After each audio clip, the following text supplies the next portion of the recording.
Bonjour tout le monde. J'espère que tout le monde est bien arrivé à notre webinaire. Donc, bienvenue. Ça nous fait plaisir de vous avoir avec nous. On est vraiment content avec votre participation. On a plus de 50 personnes aujourd'hui qui vont faire partie de notre webinaire. Donc, merci beaucoup de votre engagement envers vos fournisseurs Opto6. Donc, aujourd'hui, on va regarder ensemble les secrets du dossier patient. Le but ici, c'est de former les personnes qui ont déjà utilisé Opto6 sur le dossier patient. On va voir peut-être certaines choses que vous n'avez jamais vues, peut-être que vous ne savez pas qu'elles existent dans le dossier patient. Opto6 est un très grand logiciel. J'espère qu'on va pouvoir euh, vous, euh, vous apprendre des nouvelles choses dans Opto6. Donc, encore une fois, merci d'être là. Ça nous fait grand plaisir de pouvoir vous donner ces webinaires, de rester en contact avec vous pendant cette situation qu'on vit actuellement en ce moment. Je vais être accompagné aujourd'hui pour notre webinaire de mon collègue Marc-André. Marc-André, est-ce que tu es avec moi? Oui, bonjour Eric, ça va bien? Ça va très bien, merci Marc-André. Donc, je pense que Marc-André, tu vas m'aider aujourd'hui à prendre les questions du public, n'est-ce pas? Oui, absolument. OK, donc c'est ça. Donc, Marc-André, ce qu'il va faire, c'est qu'il va pouvoir m'aider en fait à répondre à vos questions. Il va aussi faire en sorte que le webinaire se déroule de façon interactive. Donc, il va prendre vos questions comme telles à partir d'ici. Donc, en passant, le webinaire va être enregistré et disponible sur notre chaîne YouTube. Donc, on a une chaîne YouTube, vous pouvez aller chercher par vous-même. Je pense que je l'ai d'ouvert quelque part à l'instant. Euh, donc, je l'ai ici. Donc, si vous cherchez pour Opto6 Solutions, vous allez pouvoir voir nos vidéos. Donc, on a fait des vidéos sur la nouvelle version, pour ceux qui ont la version 42. Même certains d'entre vous, je vois vos noms en passant. Bonjour à tout le monde. Encore une fois, je vous connais pas mal toutes, mais je ne peux pas vous dire bonjour intégralement. Euh, donc, je vais pouvoir vous le montrer ici. Euh, je vais juste regarder. Donc, oui, donc ici sur le YouTube, on va pouvoir le voir. Je vais juste montrer mon écran à tout le monde. Partage.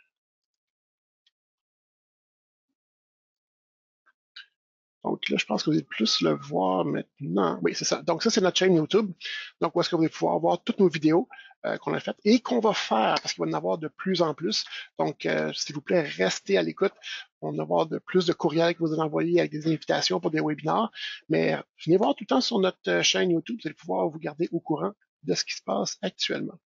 Je pense que après les vidéos, Marc-André, on est quand même assez bon pour les mettre assez rapidement sur le site web, hein, c'est ça? Oui, absolument. Donc, c'est sûr que ça prend quelques jours le temps qu'on édite certaines choses, mais ça devrait être sur YouTube là, peu après le webinaire, là, au moins dans la même semaine. Parfait.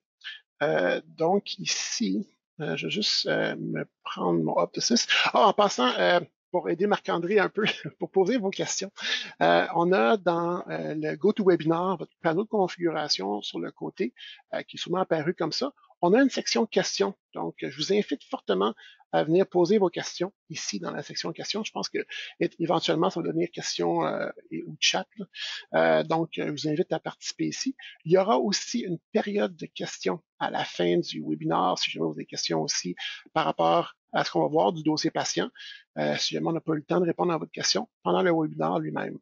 C'est Marc-André qui va pouvoir prendre l'initiative de m'interrompre pendant le webinaire pour en parler. Donc, un court sondage. Marc-André, je vais te laisser peut-être partir les sondages pour tout le monde. Donc, je vais vous demander votre Oui, participation. absolument. Vous allez voir ça apparaître à l'écran ici. Donc, la première question, ça va être depuis combien de temps utilisez-vous Opto6? Donc, depuis moins d'un an, depuis plus de 2 ans, depuis plus de 5 ans ou depuis plus de 10 ans. Donc, une fois que vous allez tous avoir répondu, on va partager les résultats avec vous à l'écran. Donc, je vais demander à tout le monde de répondre aux questions. Hein, on va essayer de tous participer, avoir des bons chiffres, savoir qui fonctionne le mieux. Aussi savoir un peu à qui on a affaire. Donc, c'est toujours le fun de savoir une moyenne pour tout le monde.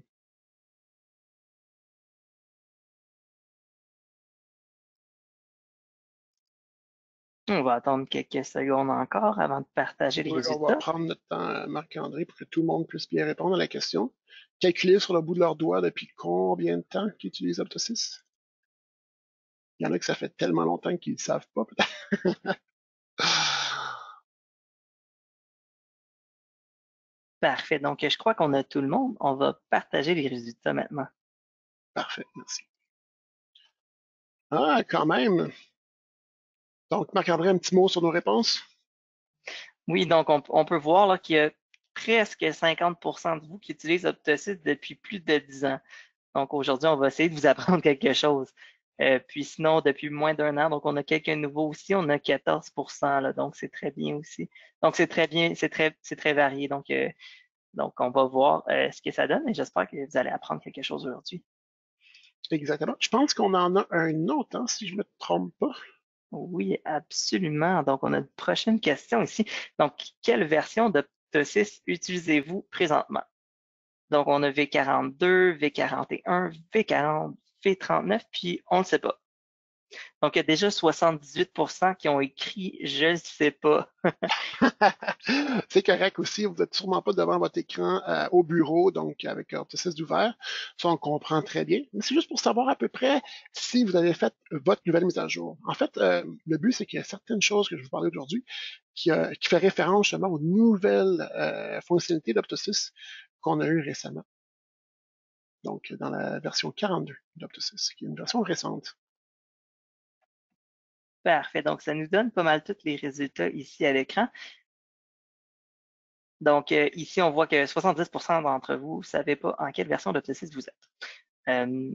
Puis, par contre, on a 20% d'entre vous qui sont en V42. Donc, c'est très bien aussi. Ouais, ça, j'adore ça. Merci beaucoup. Parce que la 42, c'est sûr qu'on a travaillé très fort pour pouvoir la déployer à tout le monde.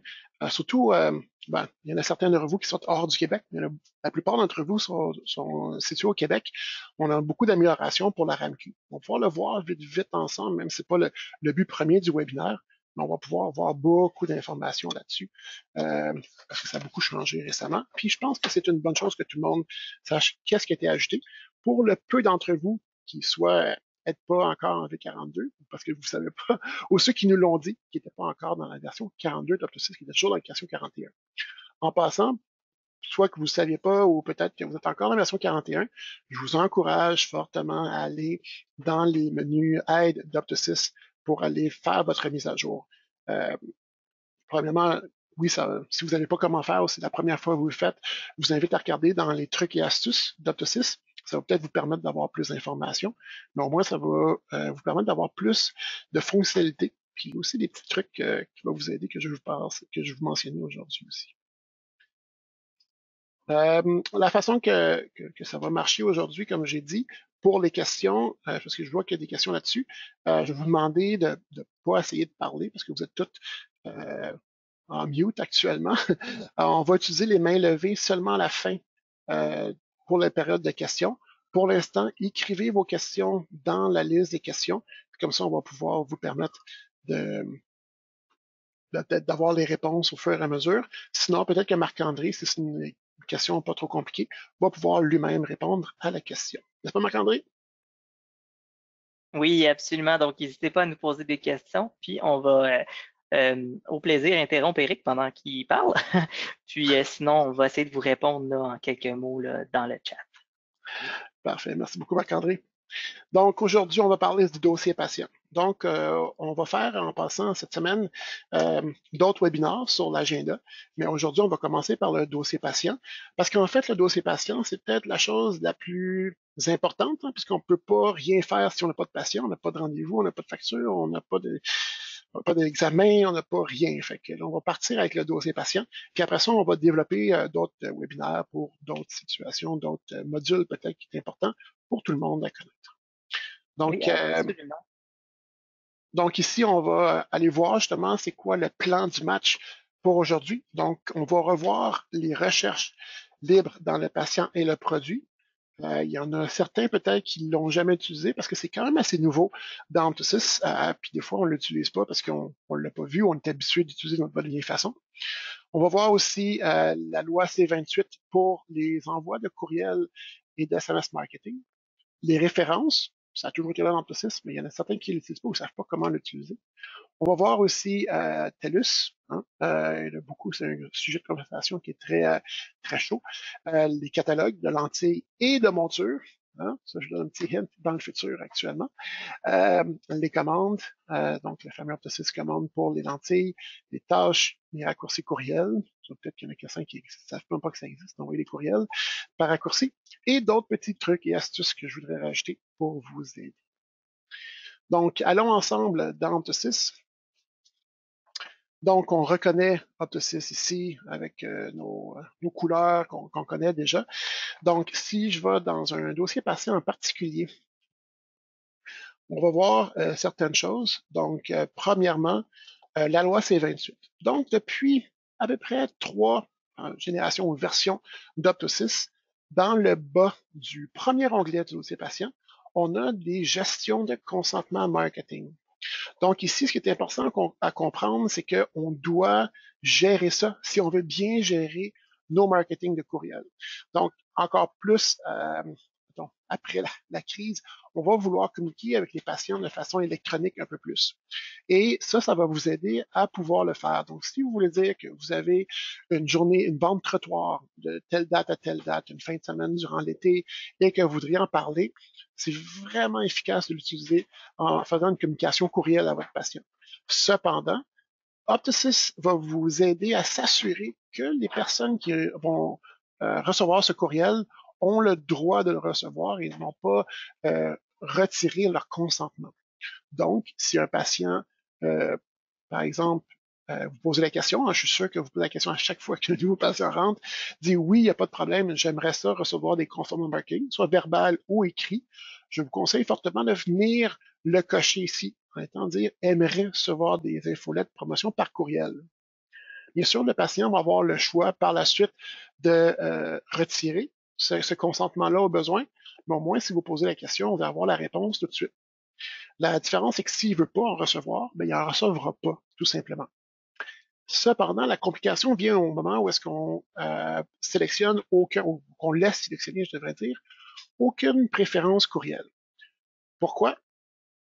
En fait, c'est juste parce que la loi est quand même, c'est pas complexe, mais Optosis va réagir selon la loi de façon tout à fait légale pour pouvoir vous aider. Donc, par exemple, le consentement du patient, c'est beaucoup plus compliqué que juste demander au patient est-ce que vous voulez recevoir des infolettres et des nouvelles de notre part. En fait, le patient, comme vous, quand vous achetez chez Best Buy ou l'AB, au moment de l'achat, on a 2 ans pour pouvoir communiquer au patient. Donc, pendant ces 24 mois-là, on appelle ça un consentement implicite.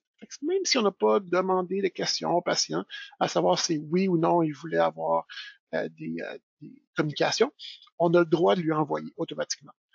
Cependant, ce droit-là est révoqué au moment où est-ce que le patient demande de révoquer le droit. Si au premier envoi, il dit envoyez-en plus, ben, il n'y a pas de problème. N'oubliez pas qu'Optosis a une nouvelle signature automatique dans les communications qui nous permet au patient de répondre aux communications si jamais il veut ne pas en recevoir. Ça, vous le recevez dans votre propre boîte de courriel personnelle à la clinique. Il y a aussi le consentement explicite. Donc, c'est là justement que ça donne une bonne valeur de demander au patient de façon verbale ou écrite s'il il consent à recevoir. Parce que là, à ce moment-là, le 24 mois ne s'applique plus. Vous allez pouvoir lui envoyer les marketing par courriel pour toujours. Encore une fois, tant sur le temps qu'il ne retire pas ce consentement-là. Donc, ici, je retourne à Optosis. Si jamais l'option est mise à aucune préférence courriel et que le patient n'a pas eu de visite ni de facture, les deux sont importants ici, ni de visite ni de facture au niveau de votre base de données, ben comme ça, il va être retiré automatiquement de votre liste de sélection dans les courriels, tant que que vous mettez le crochet éligible d'éligibilité du patient, courriel ou SMS. Donc, on va pouvoir gérer ça pour vous. C'est sûr que si ça fait moins que 24 mois qu'il y a eu une visite ou une facture, ben là, il va l'être en fait. Il va être automatiquement éligible. Et à noter aussi, le dernier point, il faut que le patient soit majeur. Donc, si le patient a moins de 18 ans, il ne recevra pas de consentement. Donc ça, il y a beaucoup de questions, beaucoup de personnes qui me posaient des questions. C'est sûr que ça s'applique pas au niveau des courriels de rappel, de confirmation ou d'affaires comme ça, qui sont plus des courriels médicaux ou des suivis, peu importe. Ça s'applique vraiment au courriel marketing. Cependant, selon la loi, c'est pas mal large des courriels marketing. Donc, si vous avez, par exemple, des nouvelles heures d'ouverture, puis vous voulez communiquer à vos patients, c'est du marketing. Si vous avez un nouvel optométriste, c'est du marketing. Vous avez une nouvelle ligne de lunettes ou de lentilles de contact, peu importe, c'est du marketing. Donc, il faut faire très attention à ce niveau-là. Donc, gestion consentement marketing, juste se rappeler en gros, il y a deux consentements. Il y a le consentement implicite, donc celui qui dit que 2 ans après une transaction, donc une visite ou une facture, on a le droit d'envoyer des courriels. Et bien sûr, le explicite, où est-ce qu'on le gère à partir d'ici, donc la gestion des consentements des courriels, en indiquant que le patient aimerait ou non recevoir les consentements. Est-ce que, Marc-André, on a des questions au niveau des consentements ici dans Opto6 pour l'instant? Merci, Eric. Pour l'instant, ça va bien. On a des petits problèmes techniques. Si vous ne voyez pas l'écran, vous pouvez toujours fermer la session et la réouvrir au besoin. Ah, OK, oui, c'est tout à fait. Tout le monde devrait voir mon écran actuellement avec Opto6 ouvert. Si c'est pas le cas, juste réouvrir et vous reconnecter sur le webinaire, s'il vous plaît. Bon point, Marc-André. Donc, aussi pour TELUS. Donc, on a beaucoup de questions sur TELUS qui fait partie, bien sûr, ici de notre dossier patient, cette fois-ci dans l'onglet facturation.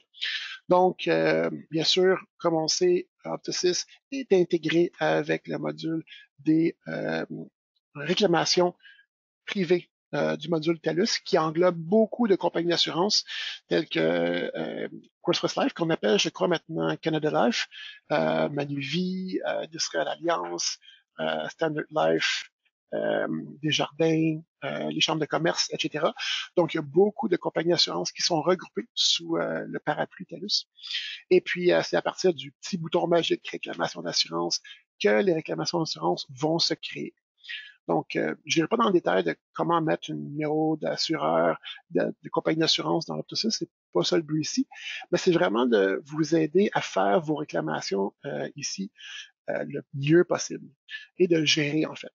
Donc, ici, on a plusieurs options qui se présentent à nous. Donc, bien sûr, le saisipart et le professionnel. Si vous sentez que vous avez toujours à mettre vous-même le saisipart et le professionnel, c'est peut-être parce qu'il y a des utilisateurs et où le professionnel qui est logué actuellement sur l'ordinateur n'est pas enregistré sous TELUS. Je vous conseille de vous enregistrer même pour les assistantes, ceux qui utilisent TELUS, même si vous n'êtes pas optométriste, de vous enregistrer dans TELUS. Ça va vous permettre d'avoir accès, donc avec un nom d'utilisateur et un mot de passe, à faire des réclamations TELUS vous-même. Donc, vous n'aurez pas besoin à mettre le nom de quelqu'un d'autre en haut ici dans le saisipart. Ensuite, pour les options des réclamations, on a prédétermination. Donc, à savoir que c'est seulement disponible avec QuickBooks Life. Je vais juste changer ici, je vais retourner dans mon PowerPoint. Donc, ici, les prédéterminations, c'est seulement disponible avec QuickBooks Life. On le voit ici en bas, excuse-moi.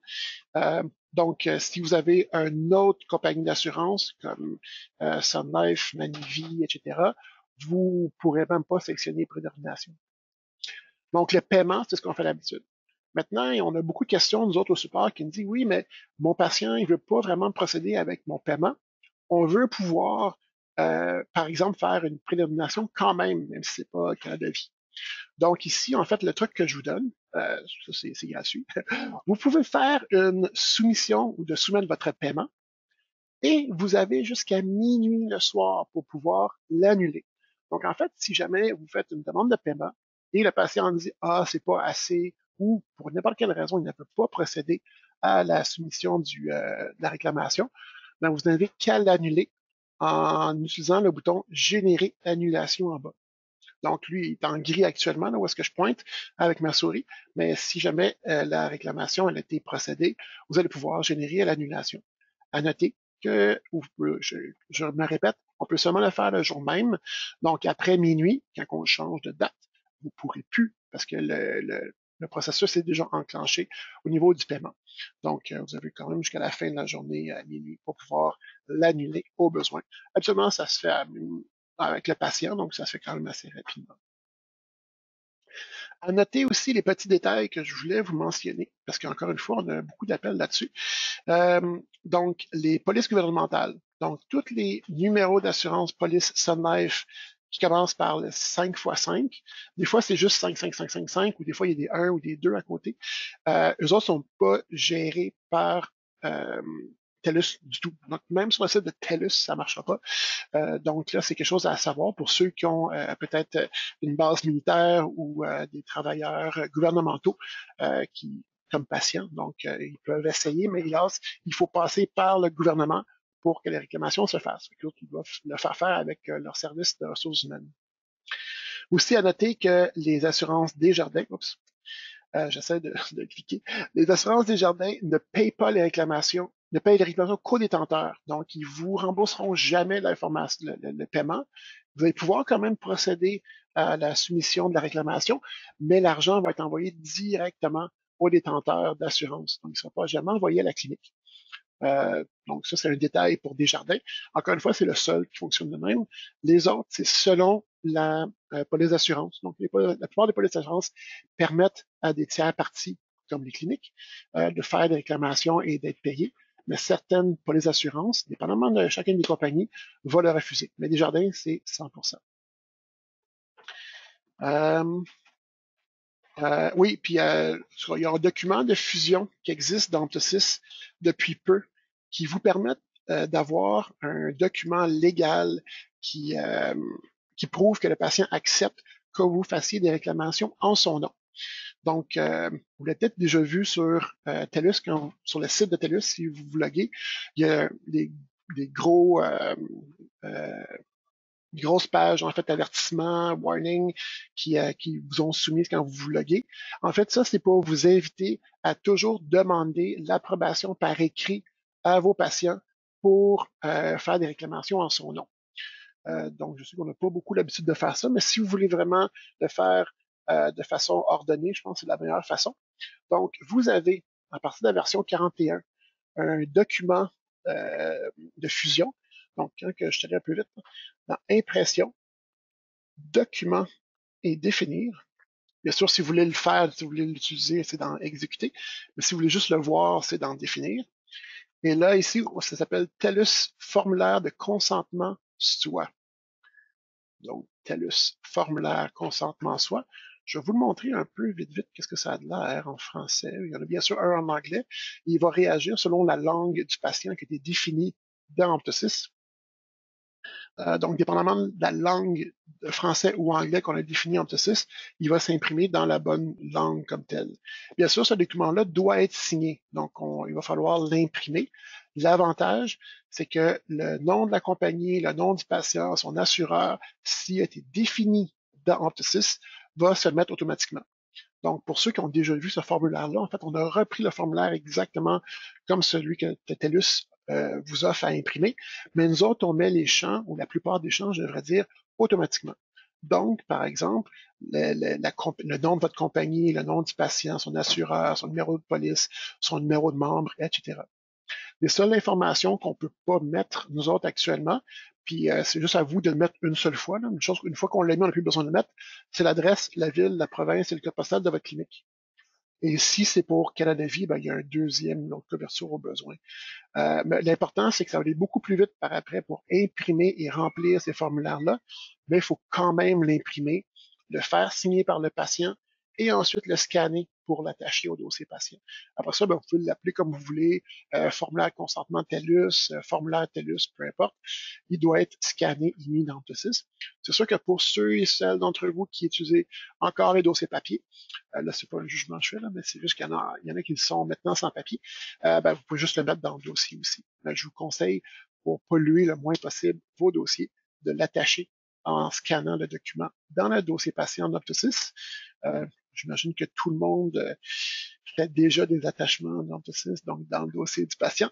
C'est sous l'onglet Attachement ou pièce jointe, je devrais dire, qu'on va venir pouvoir ajouter une pièce jointe une fois qu'on aura numérisé le document. Je ne devrais pas dire scanner. Donc ça, c'est pour TELUS. Est-ce qu'on a des questions, Marc-André? Pour l'instant, non, Eric, mais j'en ai une qu'on va garder pour la toute fin. Excellent, très bien. Ça sert les périodes de questions. Une autre chose que je voulais aussi mentionner, c'est notre fameux catalogue de lentilles. Donc, on sait dans Optosis, peut-être certains d'entre vous ne le savent pas, en tout cas, on a des catalogues de lentilles avec Essilor, avec les laboratoires aussi de Hoya, de Nikon et bientôt de Zeiss.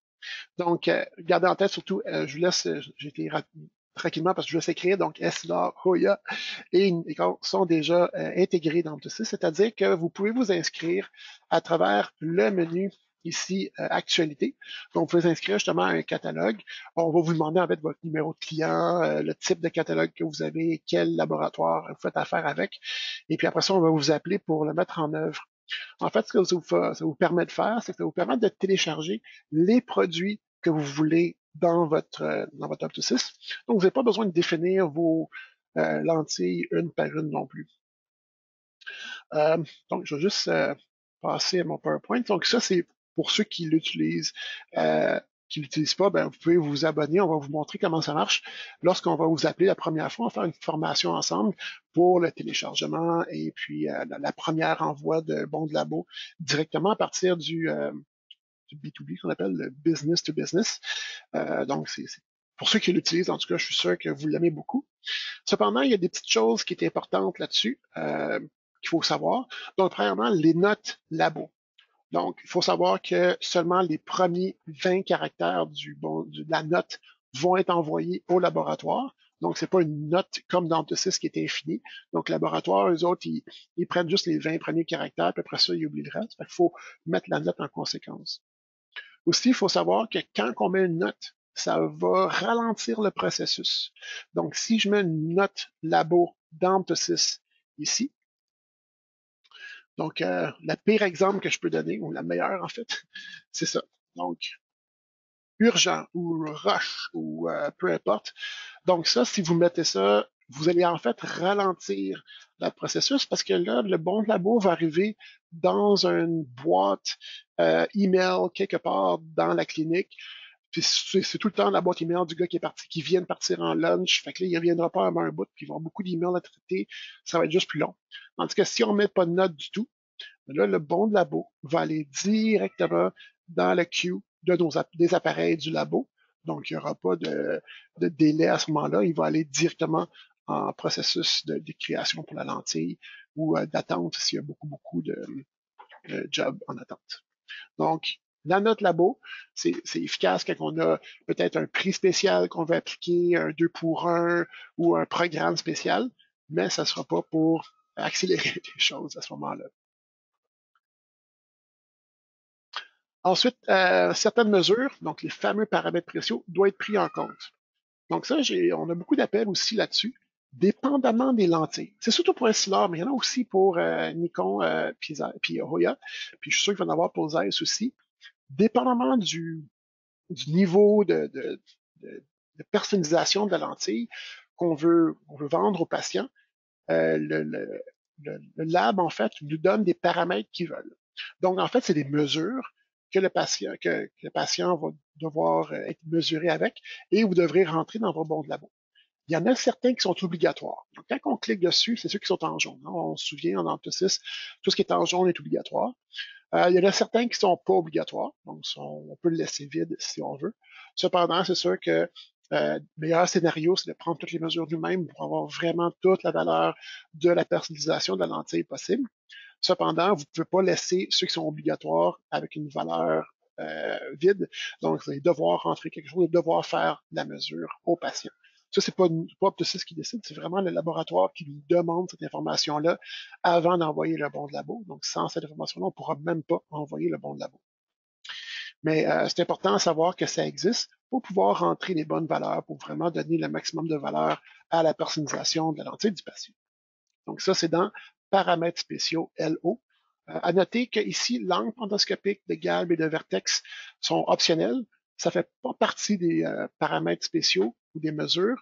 Ça, c'est juste si, mettons, on a un laboratoire autre que SLA, OIA, Nikon, mais qu'on veut quand même les en rentrer, on peut les faire ici. Mais ça ne sera pas demandé par le lab, ce sera des valeurs optionnelles à ce moment-là. Ensuite, les montages doivent être définis en conséquence. Donc ici, quand on va sélectionner la monture, les fameux montages, donc on les voit ici, donc cerclé métal, ça c'est un montage qui a été désactivé parce qu'on devrait avoir quelque chose de particulier. Donc, cerclé métal, nylon, percé, plastique. Donc ça, on a justement, quand que vous vous inscrivez, on fait les montages en conséquence. Le problème arrive quand que il y a quelqu'un, pour une raison ou pour une autre, qui vient créer des nouveaux montages par la suite. Une fois que le ménage a été fait lors de l'initialisation, ben là, c'est sûr que ça ne marchera plus. Donc, il faut garder les montages originaux quand on a eu l'initialisation ou la formation, parce que si on ajoute des montages personnalisés, ben, eux autres, ils ne seront pas pris en compte comme tels. Donc, souvent, ça va faire soit bloquer la commande ou elle va être envoyée avec une mauvaise information, tout simplement. Donc, ça, vous pouvez vous renseigner à notre équipe pour avoir les détails de quels sont les montages qu'il va falloir, dépendamment du laboratoire SLR, Hoya. Je pense que c'est la même chose pour SLR et pour Nikon, cependant. Et certaines promotions des fournisseurs doivent être sélectionnées dans les traitements. Donc, ça, c'est important. Donc, dans nos fameux traitements ici, dans le milieu, on les oublie souvent, hein, sont faits automatiquement. Mais en fait, c'est là qu'on va pouvoir indiquer certains types de traitements pour certains types de lentilles. Donc, si je prends Oya, par exemple, non, ça, j'ai pas les exemples ici, peut-être assez là. En tout cas, s'il y en aurait, par exemple, un 2 pour 1 qu'on aurait téléchargé de SLR, on va pouvoir, en fait, les indiquer ici. Donc, c'est ça. Donc, on a des options dépendamment de ce qu'on a téléchargé, comme, parce qu'on sait qu'on peut télécharger l'entier, on peut télécharger les traitements aussi. Donc, on pourrait sélectionner Assembly Fee, on pourrait télécharger certains types de, de spécial, comme un 2 pour 1.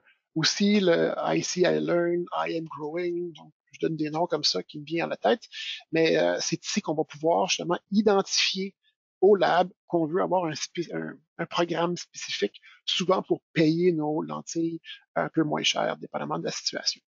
Donc ça, c'est à travers les traitements, pour ceux qui le cherchaient, au lieu de mettre une note, encore une fois, parce que la note, hein, on se souvient, ralentit le processus. Donc, c'est pas mal ça pour ce qu'on appelle le B2B ou la commande les catalogues de la commande de lentilles. Marc-André, je te pose encore la question. Est-ce qu'on a des questions relatives à ça?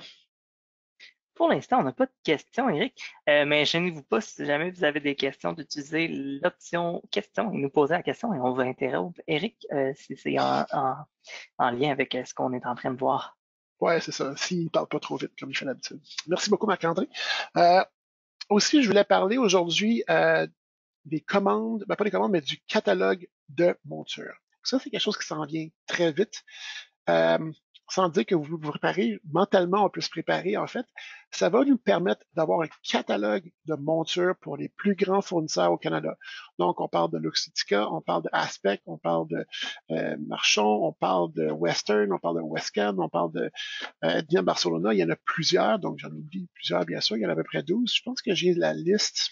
Attendez-moi ici. Ah, ils sont là.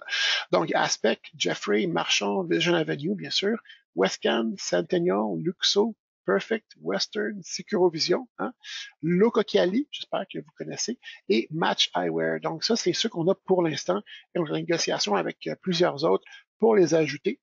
Donc, imaginez avoir accès au bout des doigts à leur catalogue d'Antosys. Donc, vous téléchargez le catalogue courant et même les produits continus de ces fournisseurs-là. Et à tout moment, quand vous allez utiliser une de leurs montures, quand vous recherchez les montures, donc mettons que je cherche une certaine Chloé 21-26, c'est ça qui est écrit sur la branche de la monture, quand que je vais double-cliquer dessus, que je l'aille en stock ou pas, que je l'aille reçu avant ou pas, je vais avoir toutes les informations de toutes les grandeurs et les couleurs possibles qui sont offertes par le manufacturier. Donc, on peut s'imaginer tout de suite qu'on a la Gold Nude en stock actuellement à 1, mais le patient, il n'est pas sûr de la couleur, il trouve ça pâle un peu.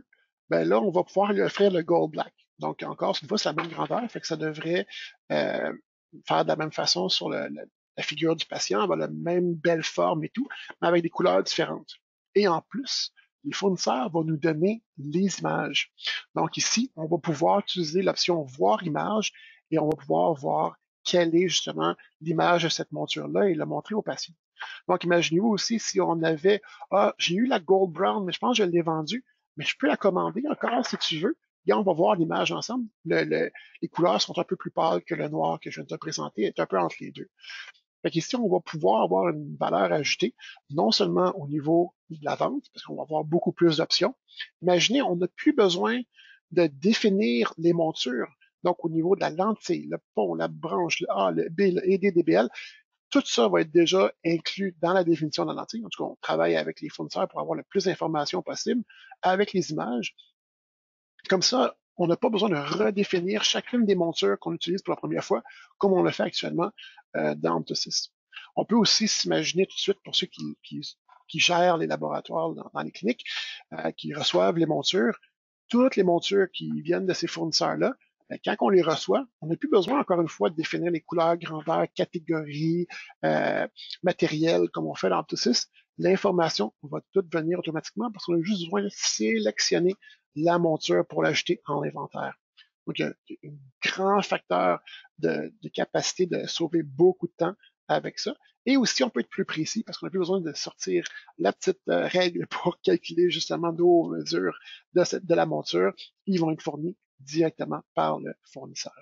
Tout ce qui restera à On a une faire, petite, oui, vas-y, on a une Marc-André. petite question au niveau du catalogue. On avait Maui Jim auparavant. On a remarqué qu'il était plus là et il est plus dans la liste. Est-ce qu'il y a une raison particulière? Je crois que MyoGym n'est pas approuvé pour l'instant. Il est en bêta actuellement pour ceux qui l'ont. En fait, on veut juste s'assurer que toutes les montures sont là et qu'il n'en manque pas. Puis je pense qu'aux dernières nouvelles, il en manquait un petit peu. Fait qu'on s'ajuste au fur et à mesure avec MyoGym.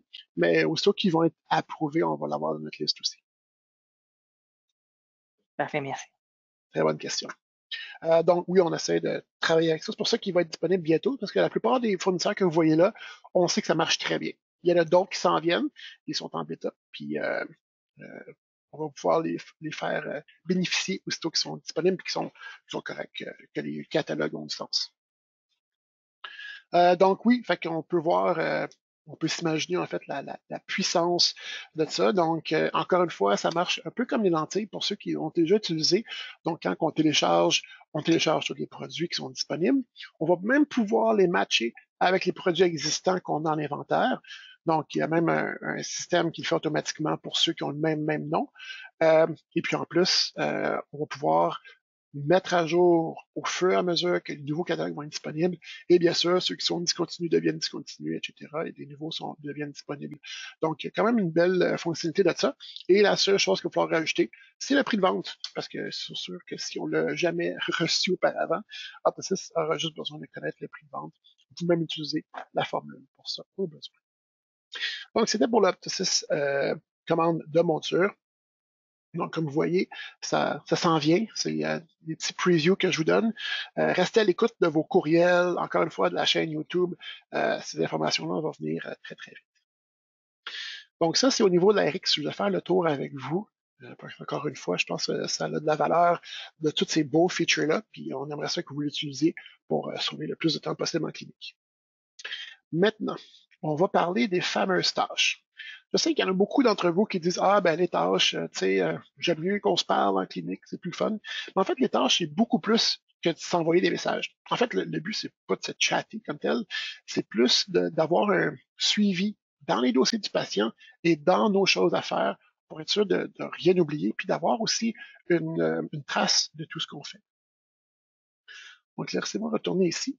Donc, oui, dans les tâches, on peut faire beaucoup de choses. Le premier que je voulais vous montrer, c'est qu'on peut envoyer un courriel à l'utilisateur à qui on assigne une tâche. Qu'est-ce que ça veut dire?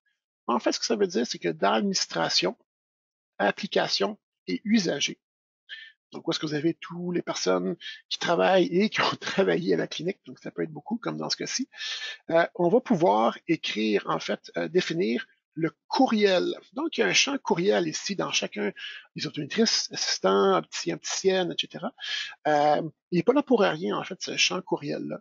C'est que là, ici, on va pouvoir mettre le courriel. Et bien sûr, ça peut être le courriel personnel, mais ça peut être aussi le courriel, si on a une dans la clinique qui nous est attitrée, euh, ici.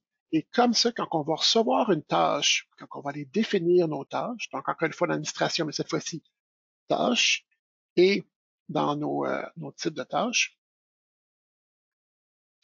on va pouvoir dire up to 6. Donc, dépendamment du nombre de tâches qu'on veut faire, excusez-moi, sont en anglais actuellement, mais vous comprenez le principe, on va pouvoir définir si on veut l'envoyer à ce courriel-là qu'on a défini dans le dossier, dans la liste des utilisateurs ou pas. Fait qu'en fait, moi, quand j'envoie une tâche à Marc-André à partir d'Optosys, ben en fait, non seulement il reçoit une tâche dans Optosys. Donc, s'il est déjà dans Optosys, il voit la tâche. Mais s'il n'est pas dans Optosys, il va voir la tâche sur son téléphone s'il a configuré ses courriels sur son téléphone. Donc, ça nous permet d'avoir peut-être des tâches, je dirais pas urgentes, mais super importantes qu'on peut définir dans un type de tâche particulier qui va s'envoyer par courriel à notre utilisateur à qui on veut le poser la question ou faire la tâche. Donc, si on dit, ah, tu as oublié d'appeler tel patient hier, euh, appelle-le aussitôt que tu arrives demain matin. Ça peut être une tâche qui est envoyée par courriel, comme ça la personne peut se préparer d'avance, dire, ah ben oui, je vais l'appeler demain matin quand je vais arriver, au lieu d'attendre de se connecter dans Optosys. Donc ça, c'est un petit feature qu'on peut ajouter dans le menu des tâches. Aussi, il est possible de changer un statut dans une tâche au lieu de l'ouvrir. Donc ici, donc si j'ai des tâches à moi que j'ai besoin de faire, ben, j'ai besoin de voir, ah, j'ai un rendez-vous en ligne qui a été pris, j'aimerais ça aller voir qu'est-ce que ça a de l'air. Fait que oui, on va dans le dossier du patient, on va dans le fichier examen, fichier pièce jointe, communication, on a des raccourcis, mais on a aussi maintenant l'option de statut. Donc, auparavant, il fallait double-cliquer sur la tâche, puis mettre le statut à compléter si on l'a fait. Maintenant, on a juste besoin de faire un petit clic droit, statut, et on peut mettre terminer ou peu importe les options qu'on a utilisées en ce moment. Et voilà, le statut se met à terminer automatiquement. Donc ça, c'est un petit hint que je vous donne. En passant, tant qu'être ici, on se rappelle maintenant les tâches, que ce soit dans notre liste de tâches personnelles ou dans notre dossier patient. Les passés sont en rouge, ceux qui sont dus pour aujourd'hui sont en verte et ceux qui sont dans le futur sont en noir. Je vous dis ça parce que dans le dossier patient, c'est nouveau dans la version 42 d'Optosys. Donc avant, ici dans la liste, on avait juste des noirs. Maintenant, on a le même pattern, donc des passés, des dus pour aujourd'hui et des dus dans le futur. Euh, Ensuite, il y a des raccourcis pour aller rapidement dans les onglets examen, pièce jointe et communication. Ça, je vous en ai parlé vite, vite. Et aussi, il est possible d'ouvrir plusieurs tâches en même temps. Donc, pas juste autant plusieurs tâches en même temps. Donc, oui, je peux en ouvrir une, je peux en ouvrir deux, puis là, ils se parlent tous les deux. Mais en plus, je peux faire d'autres choses pendant que la tâche est ouverte. Je peux aller dans le dossier du patient, je peux aller voir mes prescriptions, je peux aller voir mes commandes, mes factures pendant que je fais ma tâche. Donc, je suis pas bloqué si je suis en train de faire une tâche, puis un patient qui me pose une question, ben, je la laisse là sur le côté ou là, je fais ce que j'ai à faire. Puis comme ça, je peux y revenir. Je peux même la minimiser, puis y revenir par la suite. Donc, la tâche maintenant, elle est beaucoup plus facile à utiliser qu'elle l'était auparavant. À noter aussi maintenant qu'on a aussi ce qu'on appelle des alertes. Donc ça, c'est la prochaine diapositive. Donc, des alertes nous permettent de créer en fait des tâches automatiques pour des situations très précises. Donc, on a la liste ici, mais en fait, on va aller directement dans l'Optosys, aller voir la liste ensemble. Donc, ça, c'est encore une fois quelque chose qui est pas peu ou pas connu des utilisateurs. Donc, dans le menu tâches ici, donc administrateur, tâches, toujours, bien sûr, on peut définir différents groupes d'utilisateurs, donc qui sont les opticiens, qui sont les opticiens, opticiennes, qui sont les assistants, qui sont les optométristes de la clinique. Comme ça, si on a une question médicale pour un optométriste, on peut l'envoyer à un groupe de personnes, puis ben, le premier qui nous répond va le mettre à compléter, puis sera complété pour tout le monde. Les types, ben là, c'est vraiment les types de tâches, les descriptions automatiques, des priorités, des statuts, ça c'est compléter, à venir, canceller, etc. Et il y a les alertes. Donc, les alertes, encore une fois, il y a plusieurs options. Donc, on a les options ici, par exemple, juste l'ouvrir un peu plus pour qu'on voit la description un peu plus. Donc ici, on a changement de prix dans le catalogue de produits. Donc ça, si on l'active, ce que ça va faire, c'est qu'on peut attitrer un type et donc un groupe de personnes qui vont recevoir une alerte par courriel et par tâche que quelqu'un a changé le prix dans le catalogue de produits.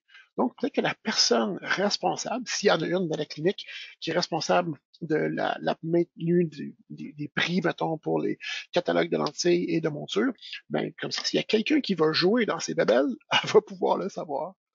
On a la même chose, donc automatiquement, lorsqu'une facture est annulée, n'importe qui, n'importe quand, n'importe quelle heure, il va pouvoir avoir une tâche qui se crée pour dire, ah, attention, puis on peut même définir qui va le recevoir cette tâche-là en passant. Donc, si on a annulé une facture, ben, moi, je veux savoir qu'on a annulé une facture.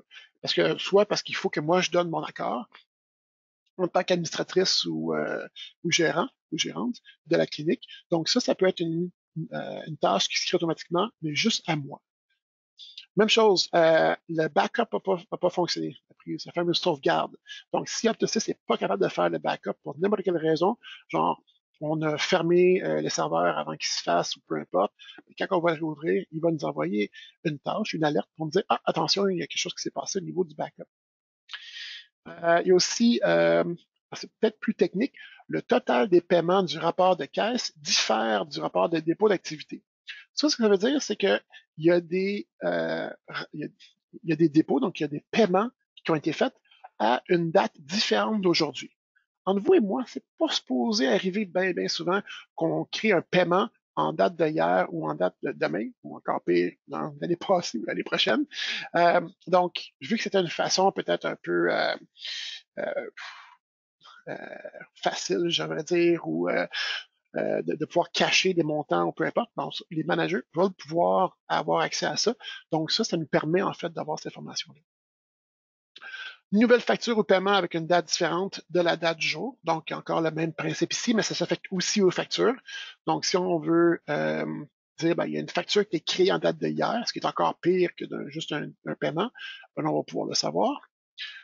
Paiement annulé avec une date antérieure. Donc, si on a annulé un paiement, mais pas le paiement d'aujourd'hui. On peut comprendre que j'ai mis Visa, mais je voulais Mastercard, fait que j'ai cancellé, j'en venais d'un autre. Mais ça, c'est en date d'aujourd'hui. Que j'ai cancellé un paiement de hier, ou même pire que ça, d'un mois passé ou d'une année passée, ça, c'est plus louche. Encore une fois, l'information va s'être envoyée. Et bien sûr, à chaque fois, comme pour ceux qui connaissent le Optosys le rendez-vous Optosys, pardon. Donc, c'est des rendez-vous en ligne que les patients peuvent prendre. Automatiquement, il y a des alertes qui se font, qui sont envoyées à un groupe de personnes particuliers pour dire qu'on a des patients qui ont pris des rendez-vous en ligne ou qui ont aussi annulé un rendez-vous en ligne. Donc, ça, c'est dans Alerte. Donc, si on veut utiliser une alerte en particulier ou toute la gang, je vous invite, c'est gratuit, il n'y a pas de frais pour ça, c'est déjà dans votre Optosys. Donc, activez-le et décidez quel est le type qui va être relié à ça comme tel. Donc, si on peut créer un type de tâche. Cependant, le type de tâche doit être associé à un groupe automatiquement, obligatoirement. Donc, ici, dans les défauts, le groupe ici doit être mentionné. Donc, moi, ce que je fais habituellement, c'est que je crée un type de tâche et il s'appelle alerte. Fait que comme ça crée un nouveau type de tâche. Puis comme ça, on peut mettre ce qu'on veut dans le nom. Moi, je vais l'envoyer par courriel parce qu'en tant que manager, des fois, je suis pas à la clinique et je veux quand même le recevoir. Et puis là, ben, on peut dire à qui va être envoyé. Là, je l'envoie à quelqu'un en particulier. Et quand je le sauvegarde comme ça, quand je retourne dans mes alertes, dans l'onglet alerte au fond, ben là, je vais pouvoir justement activer mes alertes au besoin avec le groupe que je viens de créer. Priorité par défaut, ouais, c'est ça. En tout cas, il faut mettre toutes les informations par défaut ici, la priorité et le statut.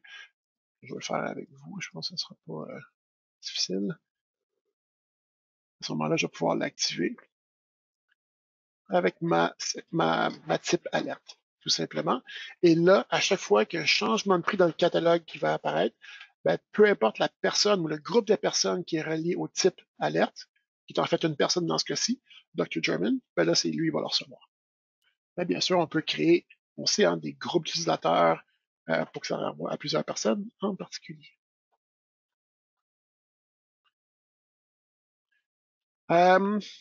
Donc, c'est ça. Donc, il est possible d'automatiser les alertes pour être alerté de situations très précises qu'on a vues ensemble. Donc, juste créer le type qui va avec, activer vos alertes et là, comme ça va se créer automatiquement. C'est sûr qu'on ne veut pas non plus trop recevoir de tâches parce que maintenant, ça devient difficile à gérer. Donc, essayez de voir, pas juste les activer pour les activer, essayez de voir ce que vous avez vraiment besoin, dépendamment de votre besoin. Et puis après ça, vous allez pouvoir mieux les gérer par la suite. Et encore une fois, comme tout ce que j'ai dit à date, n'oubliez pas, si vous avez des questions, n'hésitez pas à nous appeler. Même pendant ce qu'on a actuellement, on est disponible pour vous, à répondre à vos questions. Puis ça nous fait plaisir de vous aider s'il y a au besoin. Et en passant, tout ce que je dis actuellement est enregistré et va être disponible bientôt sur notre chaîne YouTube. En parlant de questions, Marc-André, est-ce qu'on a des questions justement pour l'instant? Merci Eric, pour l'instant ça va bien. Encore une fois, je n'hésite pas si vous avez des questions, on va bien les répondre. Puis sinon, on peut attendre aussi à la période des questions à la fin. Très bien, merci beaucoup. Maintenant, je vais parler d'un sujet très d'actualité. En fait, c'est les envois de courriel par raccourci. Donc, peut-être que depuis que j'ai faisais ma présentation à date, vous avez vu qu'il y a des petits raccourcis ici. Donc, on connaît bien sûr les raccourcis d'impression. Hein, tout le monde les utilise. Si vous n'utilisez pas, ben, peut-être que vous n'avez pas de besoin, mais ils sont là quand même, s'ils ne sont pas configurés. Cependant, on a aussi des raccourcis courriels dans ce qui nous permettent d'envoyer rapidement aux patients des courriels. Un peu comme les raccourcis d'impression nous permettent d'imprimer rapidement des documents, mais on peut faire la même chose, mais au lieu d'imprimer, on les envoie par courriel. Je pense que dans le monde où est-ce qu'on vit, qu'on connaît maintenant avec les développements, tout ce qui va se faire à distance est de plus en plus valorisé. Donc ici, oui, Optosys va vous permettre de les configurer. Vous allez poser la question, mais pourquoi, Eric? Comment est-ce que je vais faire? Donc, dans l'administration, non, pardon, dans impression, il faut déjà avoir défini nos courriels d'avance. Donc, pour ceux qui l'ont jamais fait, c'est dans impression, document et définir. On va pouvoir créer des nouveaux documents Word. Donc, ça peut être plusieurs choses. On peut envoyer des prescriptions par courriel. Donc, on peut créer nos prescriptions dans Word si c'est pas déjà fait. Il y en a même qui utilisent des combos, donc qui incluent autant la prescription de lunettes que la prescription dentée cornéenne pour les patients qui ont les deux. Mais ça peut être aussi des lettres de remerciement par courriel. Donc, on a beaucoup d'options. C'est à vous d'utiliser votre imagination pour créer le document. C'est le document qui se crée en Word en passant. Donc, c'est avec le petit icône Word qu'on va pouvoir aller modifier le document comme tel, tout simplement.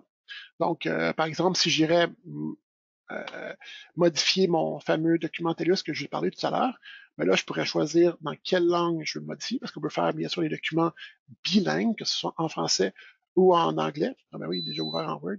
Et puis après ça, ben, je pourrais le modifier au besoin. Donc, je pourrais en créer moi-même ou prendre quelque chose qui est déjà là et le modifier. Donc, ça, c'est pour la création du document qu'on veut envoyer.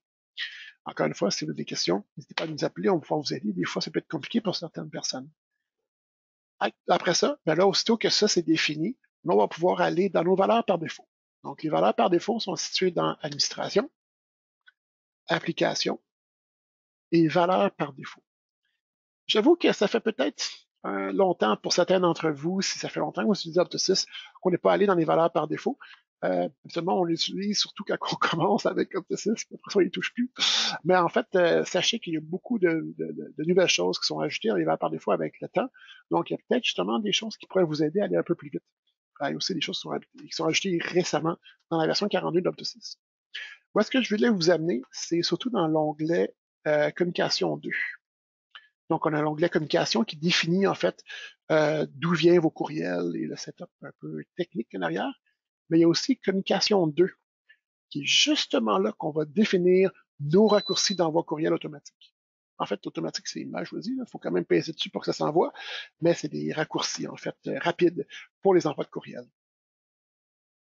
Donc, on peut en définir 3. Et seulement ceux qui sont définis vont apparaître comme étant une option dans le dossier patient en haut.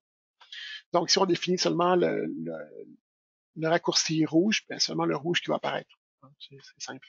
Donc, si on ne définit aucun, par exemple, ben, il n'y en a aucun qui apparaisse. Mais aussi qu'on en définit un avec quel document, ça c'est le document que je vous parlais, là, qui était dans Word, le sujet, parce qu'un courriel comprend toujours un sujet, qu'est-ce qu'on veut dire comme sujet, un type, donc parce qu'on se souvient, tous les courriels, les SMS sont sauvegardés dans l'onglet communication. Donc ici, ça va enregistrer le type de communication. On peut même le créer si on veut, toujours dans l'administration. Et l'indice, ben, l'indice, c'est quoi? C'est le petit indice qui apparaît quand on met notre souris vis-à-vis l'icône. Donc, on peut en créer pour un maximum de 3. Donc, si vous voulez envoyer une RX lunette par courriel, si vous voulez envoyer une RX lunette de contact par courriel et une lettre de remerciement par courriel, comme dans ce cas-ci, ben, on va pouvoir le faire. Donc, au lieu d'avoir à l'imprimer, de scanner, de l'envoyer par courriel, on peut l'utiliser ça. Ça peut être utilisé pour aussi différentes choses. Donc, si vous voulez envoyer justement le formulaire de TELUS préalablement au patient, si vous voulez envoyer un propre questionnaire, ou vous voulez juste envoyer une lettre d'information. Donc, n'oubliez pas de toujours venir avec vos boîtes de lentilles cornéennes, vos lunettes, soyez accompagné de quelqu'un si vous vous faites dilater, etc., etc. Donc, ça peut être utilisé à plusieurs sauces. Ça peut être envoyé, bien sûr, par courriel au patient, avant ou même après le rendez-vous au besoin, comme dans le cas de la lettre de remerciement. Donc, à ce moment-là, une fois que c'est défini comme tel, ben, dans le dossier du patient, on va avoir justement nos 3 petites options ici qu'on va avoir définies dans l'onglet Communication 2 et on va pouvoir envoyer des courriels à partir d'ici. Là, j'entends les crayons, là, puis ils prennent des notes. Est-ce qu'on a des questions, Marc-André? Pour l'instant, on n'a pas de questions, non, Eric. OK, ben, je pense que ça va venir parce que je pense que au fur et à mesure qu'on a pensé peut-être à tout ce que ça peut faire, donc les possibilités, peut-être que de plus en plus, vous allez demander. Encore une fois, on est là pour vous aider si vous nous appelez et que vous avez un document en tête que vous voulez faire. Donc, retournons à notre PowerPoint ensemble. Donc, les raccourcis de documents de fusion. Donc, on a dit qu'on avait un maximum jusqu'à 3. On peut envoyer plusieurs choses. Ça peut être de l'éducation aussi. On a des optométristes qui l'utilisent suite à un examen. Si on trouve un problème de glaucome, de cataracte, on peut envoyer un document d'information sur les meilleures vitamines à utiliser pour la dégénérescence maculaire, etc. Donc, ça peut être aussi en passant pour soit un achat progressif, juste informer le patient, ben voici quels sont les tests que vous pouvez faire de niveau 2 semaines pour vous adapter, blablabla. Donc, ça peut être autre chose que de l'information, de la prescription que peut être envoyée, ça peut être n'importe quoi qu'on peut envoyer au patient. OK. Truc et astuce. Donc, le saviez-vous? F4. Est-ce qu'il y a quelqu'un qui a déjà essayé le F4? C'est magique. En fait, ce que ça fait, c'est que dans n'importe où, dans le dossier du patient, où est-ce qu'on est, si on appuie sur le bouton F4 de notre clavier, apparaît la petite fenêtre suivante, qui a l'information du nom, de la compagnie, la langue, l'âge, le sexe, l'assurance maladie. Fait que même si on est en train de faire une facture où le patient est en train de sortir, puis je suis dans la facture, mais là, je me rappelle pas est-ce que je dois charger pour le prix adulte ou le prix d'un senior ou d'un enfant, ben, appuyez sur F4. Vous allez tout de suite avoir la réponse à savoir c'est quoi l'âge du patient, sans avoir à annuler la facture, aller dans le dossier du patient, puis revenir. Donc ça vous permet d'avoir ça en tout temps. Puis en passant, tant que vous n'avez pas cliqué sur F4 encore pour le faire disparaître, il va rester là, qu'on aide d'un patient à l'autre, qu'on aide dans l'agenda, que j'aille dans un autre patient, ben, l'information se met à jour. C'est très facile d'utilisation, puis c'est juste là pour vous aider à avoir l'information au bout de vos doigts en tout temps, encore une fois. Donc, F4 à partir de vos claviers, en passant F4 encore, le fait disparaître, tout simplement, si on ne veut plus. Euh, Ensuite, déjà demandé. Ah, ça, c'est des questions qu'on a souvent, en fait, dans l'onglet patient, le dossier patient. À côté du courriel, on a déjà demandé. Et là, c'est beaucoup de monde qui mettent ça parce ils ont demandé l'adresse, puis ils l'ont mis là. En fait, c'est pas ça du tout le but de ce champ-là. Le but du champ déjà demandé, c'est de savoir si on a déjà demandé et que le patient a refusé de nous donner son adresse courriel. Donc, habituellement, on a soit l'adresse courriel ou on a l'option déjà demandé. En fait, le principe ici, c'est que si jamais on n'aurait pas l'adresse courriel du patient dans son dossier et le patient se présente pour sa première ou peu importe sa deuxième visite, c'est pas important, on aurait à ce moment-là la consigne à la personne qui fait arriver le patient de demander le courriel. Puis il y a des patients qui disent achetez-moi pas avec ça, je ne vais pas vous le donner, j'ai pas de courriel, bon, j'utiliserai pas, je connais pas ça. Donc à ce moment-là, ben, ça va être à nous de cliquer déjà demandé. Comme ça, la prochaine fois que le patient va venir, au lieu d'avoir une genre de conversation plate avec le patient, ben, on va voir qu'il est déjà coché, déjà demandé, ou il ne demandera pas encore. Tout simplement, on va le laisser tranquille. Donc ça nous permet d'avoir déjà l'information, savoir si on a demandé le courriel ou pas. Mais habituellement, c'est parce qu'on n'a pas le courriel, il ne veut pas nous le donner. Donc ça, c'est pour le déjà demandé. Ça sert à ceux qui n'ont pas ou qui ne veulent pas donner le courriel. La RX remise. Quand on va dans la prescription, je vais vous sortir une prescription de lunettes, on a une petite option qui apparaît en haut, RX remise. Je vais vous montrer aussi, il y a d'autres façons de le faire cocher. Il y en a beaucoup qui me posent la question à quoi ça sert ou qui veulent en fait l'utiliser mais ne savent pas que ça existe. C'est pour calculer dans nos rapports optometrics, dans nos indices de performance, à savoir combien de RX remises. En fait, les RX remises, c'est les fameux walk-out. Donc, les patients qui ont une nouvelle prescription, mais qui n'ont pas acheté dans la clinique. Donc, ici, si c'est un patient que on a fait l'examen, on a fait un choix de lentilles, on a fait un choix de monture, mais finalement, ah non, c'est trop cher, 1506, puis moi, c'est le minimum que je veux avoir, donc je vais aller magasiner ailleurs.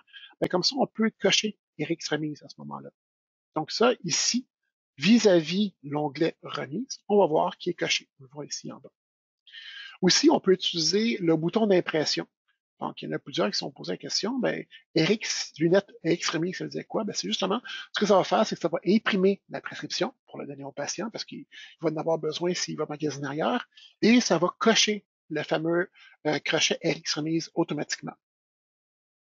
À noter que si je clique, là je suis en version 42, c'est la dernière version d'Opto6. À noter qu'on peut maintenant imprimer, pour ceux qui ne savaient pas, des RX en copie simple, donc une seule RX par page au lieu de deux, ce qui était par défaut auparavant. Mais si j'en veux deux, je clique comme d'habitude sur RX lunettes remise et ils vont imprimer deux comme avant, avec la même information dessus. Mais copie simple, juste imprimer une fois sur la feuille. Ça, c'est petit aparté.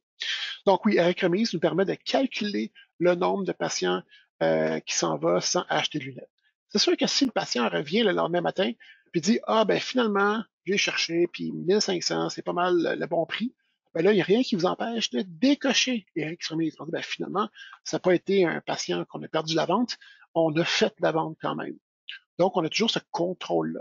L'avantage, c'est qu'après ça, on va avoir des chiffres très précis, à savoir de combien de personnes qui restent en clinique pour acheter des lunettes et combien de personnes qui partent sans acheter de la clinique.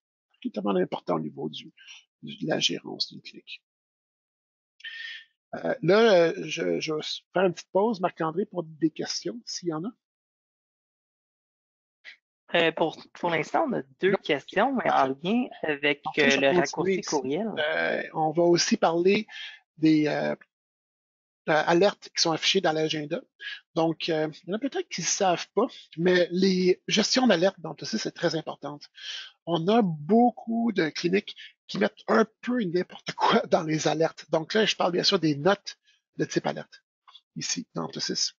Donc ici, si je mets comme quoi le patient est en chaise roulante, ben, c'est quelque chose qui est important puis que je dois savoir quand je prends le rendez-vous parce que peut-être que ça va me prendre 15 minutes de plus ou peut-être que je vais devoir réarranger ma salle de pré-test en conséquence. Donc ça, c'est des informations qui sont super importantes. Donc, je vais le mettre dans les alertes et comme ça, dans l'agenda, donc soit si je double-clique sur le rendez-vous et je mets ma souris vis-à-vis le petit clignotant, je vais voir que mon patient est en chaise roulante ou quand que je vais être je vais pointer vers mon rendez-vous, je vais voir apparaître ici, encore une fois, mon petit clignotant pour dire que lui a une alerte. Cependant, si mon patient aime parler de la chasse, mon patient aime beaucoup les lunettes aux clés, mais pour moi, c'est pas une alerte comme telle parce que j'ai pas besoin de savoir ça avant de prendre le rendez-vous ou de faire arriver au patient. C'est pas une information essentielle. Donc là, je vais pouvoir utiliser l'autre mémo à côté, toujours dans l'onglet notes, qui va me permettre de prendre des notes plus générales qui ne polluent pas les alertes comme telles. Parce que le gros problème avec les pollutions d'alerte, c'est que plus qu'on va dire un peu tout et n'importe quoi dans les alertes, moins que nos collègues vont les lire. Parce qu'ils vont dire, bah, encore une alerte, tout le monde a une alerte, ben c'est pas important. Tandis que si on garde les alertes comme étant vraiment des alertes essentielles et des notes qui sont quand même assez importantes pour mettre dans OptoSys, on les laisse dans les notes, sont quand même visibles à partir de n'importe quel onglet. On se souvient, on a les boutons de raccourci ici en haut. Donc, si je mets ma souris vis-à-vis de la note, ben, ma longue note de fou apparaît devant nous. Même chose pour toutes les caractéristiques, etc. Donc, on a toujours l'information, peu importe où est-ce qu'on est. Mais l'alerte comme telle qui, euh, qui clignote, ça va être quelque chose qui devrait apparaître seulement pour les patients. Quelque chose de très particulier et de très important à savoir. Donc, j'ai pas mal fini ma présentation sur mes petits secrets du dossier patient. J'espère que vous avez appris quelque chose. Maintenant, on va passer à la période de questions. Cependant, notez qu'il va y avoir euh, euh, un petit survey, un petit questionnaire qui vous est envoyé par la suite à ce webinaire-là. Je vous demande, s'il vous plaît, de répondre aux questions qui vont être envoyées. En fait, on veut savoir quelles seraient peut-être les meilleures heures, les meilleurs sujets de webinaire pour vous. Donc, si vous nous aidez à mieux cibler le webinaire, je pense qu'on va pouvoir répondre à plusieurs de vos questions et peut-être, encore une fois, vous faire apprendre différentes choses d'Opto6. Donc, même si vous pensez être des experts OptoSys, peut-être qu'on pourrait vous tester à ce moment-là, savoir à quel niveau d'expert vous êtes. Je suis sûr que vous avez appris au moins une chose aujourd'hui sur le dossier patient. Je vous remercie énormément de votre participation. Vous étiez disponible et participer en grand nombre. Et puis, ça nous fait plaisir de répondre à vos questions. Pour ceux qui veulent y aller, ben, je vous souhaite une très bonne journée et restez en santé, bien sûr. On a hâte de vous revoir bientôt et de vous reparler dans des meilleures conditions. Mais pour ceux qui veulent aussi poser des questions, je vais rester disponible pour les questions aussi suite à notre webinaire jusqu'à la grève. Donc, je vous remercie à ceux qui veulent y aller, qui n'ont plus de questions. Encore une fois, n'hésitez pas à répondre à des petits questionnaires suite à ça et on va pouvoir ensuite créer encore plus de super webinaires pour vous. Et merci beaucoup et pour ceux qui veulent rester, vous pouvez rester.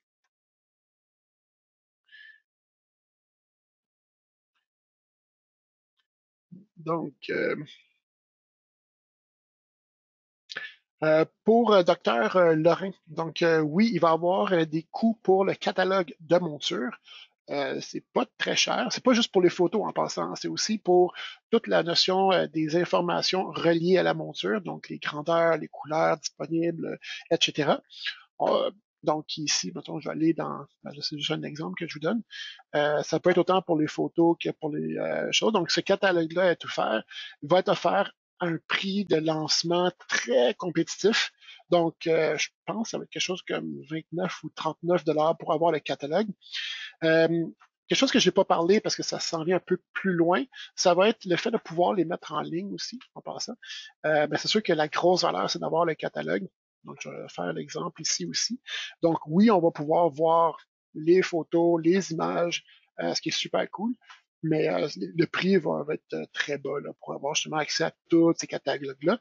Et le but, c'est que éventuellement, on ait de plus en plus de catalogues qui vont être rajoutés à la liste pour avoir le plus possible de vos montures qui vont être disponibles avec des photos, des grandeurs et des couleurs sélectionnables directement à partir du catalogue. Merci pour votre question. Après ça, j'ai Dr. McMahon qui demande, c'est la version 42 hier. Est-ce que OptoSys 2 commence à calculer le consentement implicite aux 2 ans? Ah non, en fait, le consentement, ça fait depuis la version 38 qui est là. On n'a peut-être pas remarqué depuis le début, mais il est là depuis longtemps. Donc, allons ensemble dans le dossier du patient, ici. Donc, en fait, la gestion des consentements est là depuis que cet écran-là existe, depuis que ces options-là existent. Donc, on a toujours eu cette option-là. Ce qui est important à savoir, je vais aller un peu plus en détail parce que peut-être que vous voulez savoir, quand on va faire une sélection dans OptoSys, basée bien sûr sur les patients, quand on va choisir ici comme critère de notre sélection, parce qu'on veut avoir certains critères pour l'envoyer à nos patients ou pas, on va utiliser, attendez que je trouve, date de naissance, consentement. Donc ici, on a le fameux consentement reçu courriel. Fait que ça ici, quand il va être sélectionné, il va être mis à vrai. En fait, OptoSys va automatiquement générer le calcul, à savoir si ça fait 2 ans qu'il y a eu la visite ou la facture, s'il y a plus que 18 ans, est-ce que son consentement n'est pas à non, bien sûr, parce que s'ils veulent pas, ils ont demandé à ne pas recevoir le courriel, ils vont automatiquement être rejetés. Et bien sûr, si son consentement est à oui, ben ça exclut toutes les autres conditions. Donc, s'il a dit oui, ben il dit oui pour toujours, jusqu'à temps qu'il revienne à non. Fait qu'à ce moment-là, il va pouvoir avoir l'information si on a coché consentement reçu dans notre sélection. Et après ça, ben, on peut faire le courriel qu'on veut. Donc, encore une fois, si on a une vente trottoir, en autant qu'on a coché ça dans notre sélection, on va pouvoir le faire. Là, les questions arrivent bizarrement toutes d'une shot. Je vous remercie beaucoup. J'ai essayé d'y aller un par un. Donc, il y a aussi une question qui n'a pas à voir avec le webinaire. Vous pouvez poser une question qui n'a pas à voir avec le webinaire si vous voulez. La signature d'optométriste est disponible pour la RX, mais peut-on utiliser ailleurs, comme dans une RX pharmaceutique? Ah, ça, c'est une très bonne question. Donc, juste pour introduire tout le monde à votre question, dans les prescriptions, oui, on a des RX Opto maintenant. Donc, on peut, je vais aller un peu trop vite, je vais juste essayer de répondre pour tout le monde. On a des prescriptions de lunettes, donc qui ressemblent à ça. Vous êtes habitués, c'est ce qu'on a toujours eu dans Opto6, parce qu'on va pouvoir sélectionner des produits, donc lentilles et montures. On a depuis 2-3 versions la RX Opto aussi. Donc, il n'y a pas de produit ici. C'est vraiment juste une prescription finale qui a été mise ici, soit par l'optométriste ou par le staff, si on a l'examen ou pas. Et puis, ben, après, à ce moment-là, c'est celle-là qu'on peut imprimer, mais on peut pas, bien sûr, faire de commande. Et on peut signer cette prescription-là. Donc, l'optométriste, si j'en prends une qui est pas signée, va pouvoir enregistrer et signer avec un mot de passe, comme quoi ça va être digitalement signé. Donc, surtout pour ceux qui sont sans papier, d'avoir toujours une copie RX disponible pour le patient, tel que le règlement du Collège d'optométrie du Québec le mentionne. Cependant, vous avez raison, ce n'est pas encore disponible pour les lettres telles que les prescriptions de médicaments. Cependant, il n'y a rien qui vous empêche, pour ce genre de lettre de référence dans l'examen, de venir copier votre propre signature que vous allez avoir scannée dans Opto6. Donc, un peu comme dans cette lettre-là, je vais être en anglais, mais vous allez comprendre le principe assez rapidement.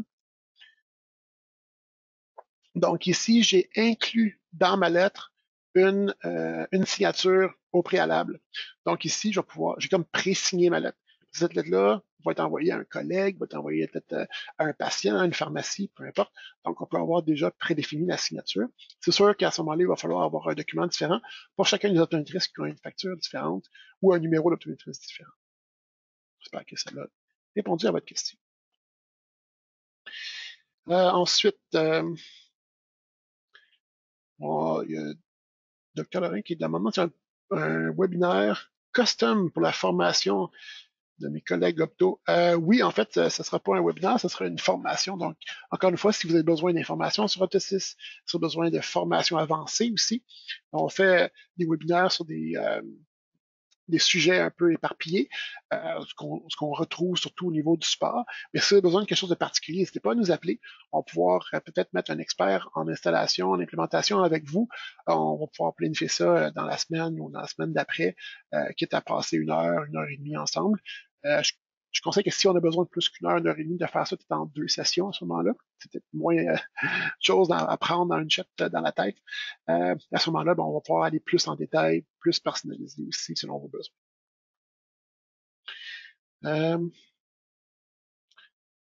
Ensuite, les autres questions.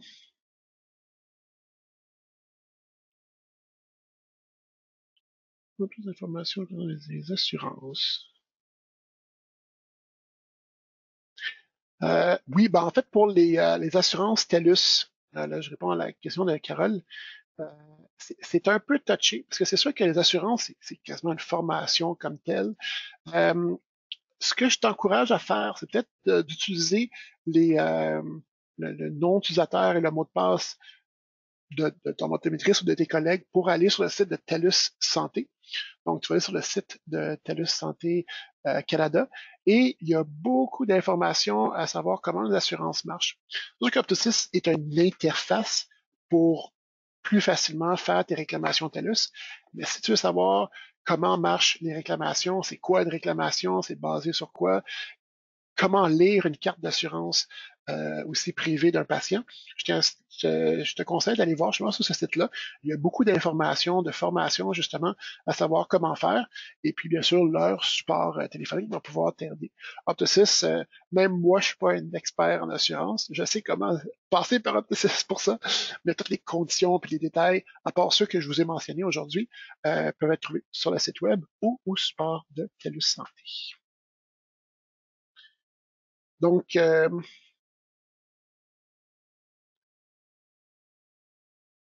de l'imprimante bleue dans la barre des tâches en haut.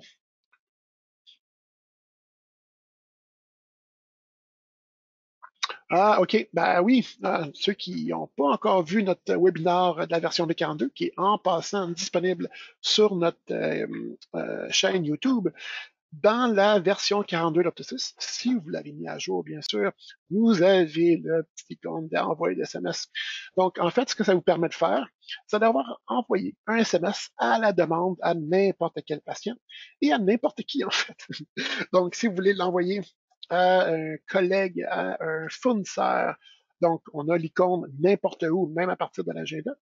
Si vous l'envoyez à un patient, allez dans le dossier du patient, cliquez sur le même icône, et cette fois-ci, on va utiliser le numéro de cellulaire du patient pour envoyer les SMS. Donc, bien sûr, il y a un petit peu de configuration à faire. On fait affaire avec un tiers parti qui s'appelle Twilio. Donc, ça s'appelle twilio.com, twilio.com, et ça vous permet de vous enregistrer. Je vous conseille encore fortement d'aller sur notre chaîne YouTube. Je me répète un peu, mais tout est là. Il y a des vidéos, en fait, de comment s'enregistrer sur Twilio, comment configurer Optosis avec la configuration que vous avez eue de Twilio une fois que vous avez acheté des SMS, parce que c'est pas complètement gratuit. C'est vraiment pas cher, par exemple. Ça revient à quelque chose comme 0,5 cents. C'est la moitié d'une scène par SMS. Mais en tout cas, ça vous permet en fait d'envoyer des courriels à partir d'Optosis, à partir d'un tiers parti qui s'appelle Twilio. Donc, ça peut être pratique, surtout dans ces temps où est-ce qu'on veut le plus possible communiquer à distance avec le patient. Je suis content. Il y a beaucoup de personnes qui m'ont dit qu'ils ont beaucoup aimé le webinaire. Je suis content. Pour envoyer une RX par courriel, est-ce qu'on doit en faire une pour chaque optométriste prédéterminée? En fait, oui, hélas. Donc, si on envoie des prescriptions à partir de nos fameux raccourcis que je vous ai montrés tout à l'heure, étant donné qu'on veut signer la prescription, donc on veut mettre l'image de notre signature dans la prescription, on ne peut pas en avoir une pour tout le monde. Il faudrait mettre la signature de tout le monde. Fait qu'il faudrait en avoir une par optométriste. Donc, c'est sûr que s'il y a 3 optométristes, ben, on peut utiliser les 3 raccourcis pour chacun des optométristes. Donc, le raccourci rouge pourrait être l'optométriste A, le vert, le B, le bleu, le C. Puis à ce moment-là, dépendamment sur lequel je clique, ben, on aurait la signature de cette optométriste-là. C'est sûr qu'après ça, il faut que le staff, les employés soient conscients que quand on imprime la RX, ben, d'utiliser le bon optométriste, mais à partir de là, ça va être facile si on utilise les 3 raccourcis. Puis oui, s'il y a 4 optos, il y a toujours l'option des impressions, documents et exécuter. C'est moins rapide, j'en conviens, que d'utiliser le raccourci. Cependant, ça vous donne accès à tous vos documents de fusion. Même si vous avez 10 optométristes, ben, si on a RX Opto A, RX Opto B jusqu'à RX Opto F, ben, on pourrait à ce moment-là les sélectionner au besoin. Donc, on pourrait peut-être avoir, dans le cas de Dr Terrien qui me pose la question, si on a 4 optométristes, peut-être mettre les 3 optométristes qui font le plus d'examens dans les raccourcis, puis l'optométriste qui en fait le moins, ben, on utilisera à ce moment-là l'option document et exécuter au lieu d'utiliser un raccourci. Parce que c'est vrai qu'on est, excuse-moi, c'est vrai qu'on est limité à 3 raccourcis dans Optosis, comme pour les impressions en passant. OK. Donc, est-ce qu'il y a d'autres questions? Je vous invite à utiliser encore une fois les questions pour ça, le module de questions.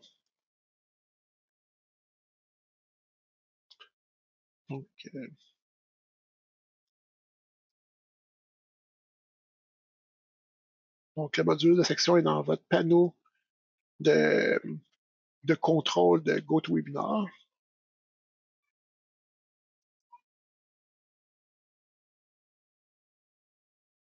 Je vois quelques-uns qui ont les mains levées et là, j'ai pas accès à vous donner parole dans le webinaire. C'est vraiment un speech que je dois donner. Donc, s'il vous plaît, vous nous donnez vos questions par texte, si possible, dans la section questions.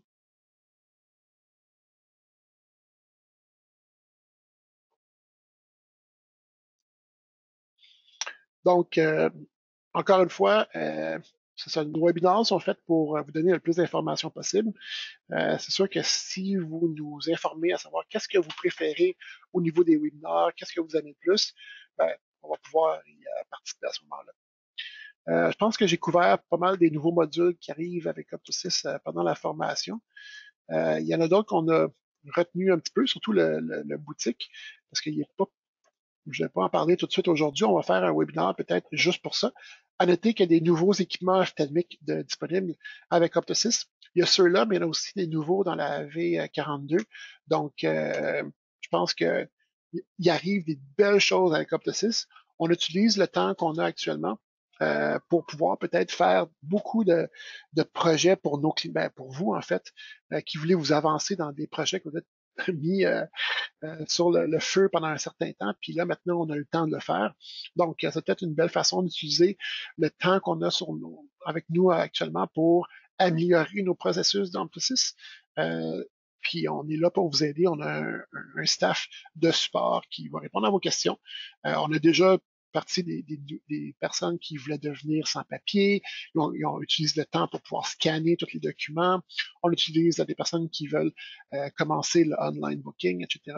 Excusez-moi, le up to 6 rendez-vous. Donc, il y a beaucoup de choses qu'on peut faire en attendant. Il y a beaucoup de choses qu'on peut améliorer. Puis comme ça, ben, c'est moins stressant à faire ce genre de devoir-là ensemble parce que justement, on a moins de patients à gérer en ce moment. Donc, s'il n'y a pas d'autres questions, je vous souhaite une très bonne journée. Restez en santé. Je vous souhaite encore une fois tous mes meilleurs vœux. Et puis, en espérant vous revoir dans d'autres webinaires Opto6. Donc, je vous remercie beaucoup. Je vous souhaite une bonne journée. Au revoir.